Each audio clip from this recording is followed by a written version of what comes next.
എന്തായാലും ചർച്ചകൾ പുരോഗമിക്കുന്നു. ഒപ്പം തന്നെ വി.ഡി. സതീശൻ മന്ത്രിസഭയിലെ മുസ്ലിം ലീഗിന്റെ മന്ത്രിമാരെ തീരുമാനിച്ചിരിക്കുകയാണ്. P K. Kunhalikutty, N Shamsuddin, P K. Basheer, K M. Shaji, V E. Abdul Gafoor എന്നിവർ മന്ത്രിമാരാകും. ലീഗ് സംസ്ഥാന അധ്യക്ഷൻ പാണക്കാട് സാദിഖ് അലി ശിഹാബ് തങ്ങൾ പട്ടിക നിയുക്ത മുഖ്യമന്ത്രിക്ക് കൈമാറി. ജനങ്ങളെ സേവിക്കൽ ലീഗിന്റെ ഉത്തരവാദിത്വമെന്ന് പാണക്കാട് സാദിഖ് അലി ശിഹാബ് തങ്ങൾ 24 പറഞ്ഞു. ആ വാക്കുകളിലേക്ക്. എല്ലാവരും ചർച്ചയിലൊക്കെ പങ്കെടുത്ത് ഞങ്ങളുടെ തീരുമാനം വൈകുന്നേരം പറയും. ജനങ്ങള് അവരെ ജയിപ്പിച്ചത് എന്തിനാണ്? അവരുടെ ഉത്തരവാദിത്വം ഏൽപ്പിച്ചതാണ്. കേവലം ജയിപ്പിച്ചതല്ല, ഉത്തരവാദിത്വം ഏൽപ്പിച്ചതാണ്. ഓരോ മണ്ഡലത്തിന്റെയും ഉത്തരവാദിത്വമാണ് ഓരോ എം.എൽ.എക്കും ജനങ്ങൾ ഏൽപ്പിച്ചു കൊടുത്തിട്ടുള്ളത്. ആ ഒരു ബോധ്യത്തോടെ തന്നെ വേണം അവരോട് പ്രവർത്തിക്കാൻ. ലീഗ് മന്ത്രിമാരുടെ പ്രഖ്യാപനം എപ്പോഴേക്കുണ്ടാവും? അത് വൈകുന്നേരം ഉണ്ടാവുള്ളൂ. ഇന്ന് വൈകുന്നേരം. ജില്ലാ പ്രാതിനിധ്യമല്ല, സംസ്ഥാന പ്രാതിനിധ്യമാണ് പരിഗണിച്ചതെന്ന് PM സലാം 24 പറഞ്ഞു. എണ്ണം അതുപോലെ തന്നെ മന്ത്രിമാർ ഇതൊക്കെ UDF ഒരുമിച്ച് പറയും. ഓരോ പാർട്ടിയും അവരവരുടെ മന്ത്രിമാരെ പ്രഖ്യാപിക്കും. പക്ഷെ ഏതാണ്ട് എല്ലാം ഒരേ സമയത്തായിരിക്കും. ഇന്ന് വൈകുന്നേരത്തിന് മുമ്പൊക്കെ ക്ലിയറാണ്. 3:30 മണിക്ക് മുമ്പ് ഗവർണർക്ക് ലിസ്റ്റ് കൊടുക്കണം എന്നാണ് തീരുമാനിച്ചിട്ടുള്ളത്. അതിനനുസരിച്ച് പിന്നെ പ്രഖ്യാപനം നടക്കും. ഞങ്ങൾ കേരളത്തിന്റെ മൊത്തത്തിലുള്ള പ്രാതിനിധ്യമാണ് നോക്കുന്നത്. 5 പേരുടെ പട്ടിക നിയുക്ത മുഖ്യമന്ത്രിക്ക് കൈമാറിയെന്ന് MK മുനീർ.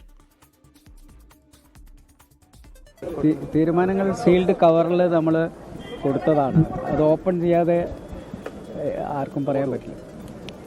അത് സീൽ കവറിൽ പോയിട്ടുണ്ട്, CM-ന് പോയിട്ടുണ്ട്. അത് തങ്ങൾ എടുത്തൊരു ഡിസിഷൻ അദ്ദേഹത്തെ ചുമതലപ്പെടുത്തിയാണ്. അതനുസരിച്ച് അദ്ദേഹം പേരുകൾ കൊടുത്തിട്ടുണ്ട്. അത് ആരെയും അദ്ദേഹം അറിയിച്ചിട്ടില്ല. അത് സീൽഡ് കവറിൽ CM-ന് കൊടുത്തിരിക്കുകയാണ്. അത് അക്സെപ്റ്റ് ചെയ്ത് കഴിഞ്ഞാൽ നമ്മൾ തങ്ങൾ തന്നെ അത് പ്രഖ്യാപിക്കും. 5 പേരുടെ പേര് അല്ല, അതൊക്കെ ഇപ്പം അതിനകത്ത് കിടക്കുന്ന എന്താണെന്ന് എനിക്കിപ്പോൾ പറയാൻ പറ്റില്ലല്ലോ. ഏതായാലും നമ്മൾ അക്സെപ്റ്റ് ചെയ്യും. പട്ടികയിൽ ഉൾപ്പെട്ടിട്ടുണ്ടോ എന്ന ചോദ്യത്തിന് PK ബഷീറിന്റെ പ്രതികരണം ഇങ്ങനെ. അല്ല, അതിപ്പോ പാർട്ടി പ്രസിഡന്റ് പറയണ്ടേ, എപ്പോഴല്ലേ പറയാൻ പറ്റുള്ളൂ. ഞാൻ എപ്പോഴും പ്രസിഡന്റ് തീരുമാനം തങ്ങൾ പ്രഖ്യാപിക്കും. ഒന്നും പറഞ്ഞിട്ടില്ല. ഒക്കെ തങ്ങൾ അധികാരപ്പെടുത്തി. എന്തെങ്കിലും ഒന്നും ആകണ്ട, അല്ലാതെ എന്തെങ്കിലും വെറുതെ പറയാൻ പറ്റും. ദീപക് ധർമ്മടമാണ് തിരുവനന്തപുരത്ത് നിന്ന് വിശദാംശങ്ങളുമായി ചേരുന്നത്. Deepak, good evening. ഇപ്പോൾ ലീഗ് മന്ത്രിമാരുടെ പട്ടിക സീൽഡ് കവറിലാണ് കൈമാറിയിരിക്കുന്നതെന്നാണ് MK മുനീർ സാബ് പറയുന്നത്.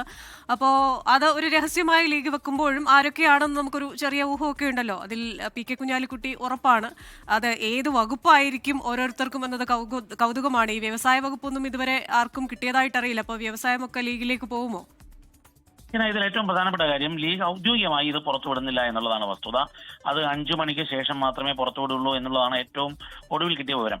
അതായത് അത് ഗവർണർക്ക് മുഖ്യമന്ത്രി, ഡെസിഗ്നേറ്റഡ് മുഖ്യമന്ത്രി, നിയുക്ത മുഖ്യമന്ത്രി അത് കൈമാറിയതിനു ശേഷം, ഔദ്യോഗികമായി മാറിയതിനു ശേഷമേ പ്രഖ്യാപിക്കുകയുള്ളൂ എന്നാണ് സാദിഖ് അലി തങ്ങൾ തന്നെ നമ്മളോട് 24 ആ കാര്യം പറഞ്ഞത്.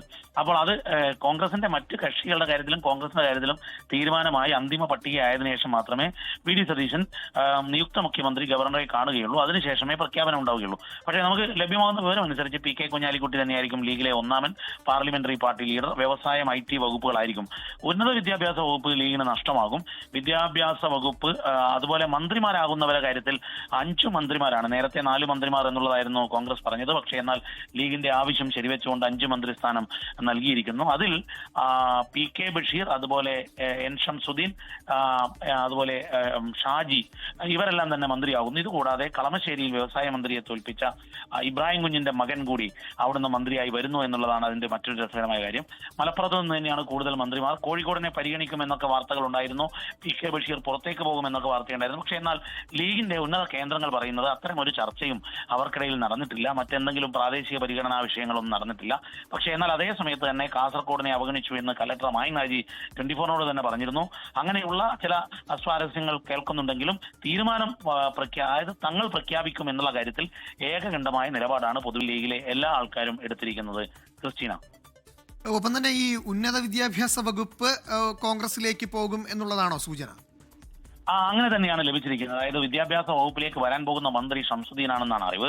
ഞാൻ ഇക്കാര്യം ഷംസുദ്ദീൻ ഉൾപ്പെടെയുള്ള പ്രധാനപ്പെട്ട നേതാക്കളുമായി സംസാരിച്ചിരുന്നു. PK കുഞ്ഞാലിക്കുട്ടിയുമായി സംസാരിച്ചു, തങ്ങളുമായും സംസാരിച്ചിരുന്നു. അതിൽ തങ്ങൾ ഈ പാർലമെന്ററി ബോർഡ് യോഗത്തിൽ തന്നെ അതുമായി ബന്ധപ്പെട്ടൊരു സൂചന, അദ്ദേഹത്തിന്റെ ഒരു അരമണിക്കൂർ നീളുന്ന പ്രസംഗമുണ്ടായിരുന്നു. വളരെ ജനങ്ങളെ സേവിക്കാൻ വേണ്ടിയാണ് നിങ്ങൾ MLA-മാരായത്, ജനങ്ങൾ ഉത്തരവാദിത്തം ഏൽപ്പിച്ചതാണ് എന്ന് പറഞ്ഞുകൊണ്ട് തുടങ്ങിയ ആ പ്രസംഗത്തിൽ ഉന്നത വിദ്യാഭ്യാസ വകുപ്പ്, ഈ യൂണിവേഴ്സിറ്റി വൈസ് ചാൻസലർ, ഇത്തരം വിഷയങ്ങൾ വരുന്നതാണ്. എന്നുള്ളതാണ്. അത് കോൺഗ്രസിന് നൽകി കഴിഞ്ഞാൽ വിവാദങ്ങൾ ഒഴിവാക്കാൻ സാധിക്കും എന്ന് പറഞ്ഞിട്ടുള്ള ഒരു അദ്ദേഹം ഒരു പരാമർശം നടത്തിയിരുന്നു.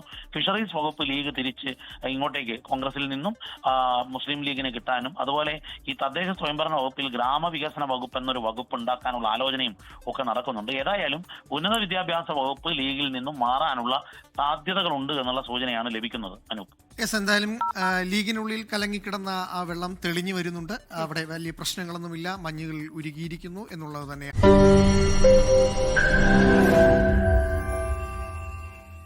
ലോകത്തെവിടെയായാലും ഏത് സമയത്തും 24 വാർത്തകളും ഓഗ്മെന്റഡ് റിയാലിറ്റി പാക്കേജുകളും എക്സ്പ്ലെയിനറുകളും വിശദമായി കാണാൻ ഞങ്ങളുടെ യൂട്യൂബ് ചാനൽ നിങ്ങൾക്ക് സബ്സ്ക്രൈബ് ചെയ്യാം.